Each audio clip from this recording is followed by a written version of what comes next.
टूटतवे आज नाता हो।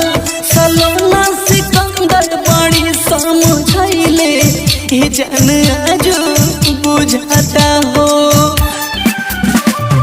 बोली बिहारी के संगे करे जा टूटतवे आज नाता हो।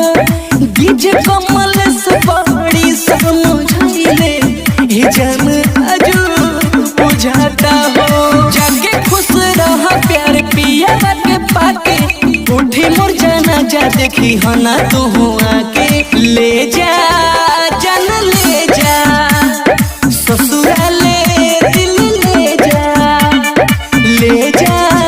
जान ले जा ससुराले दिल ले जा।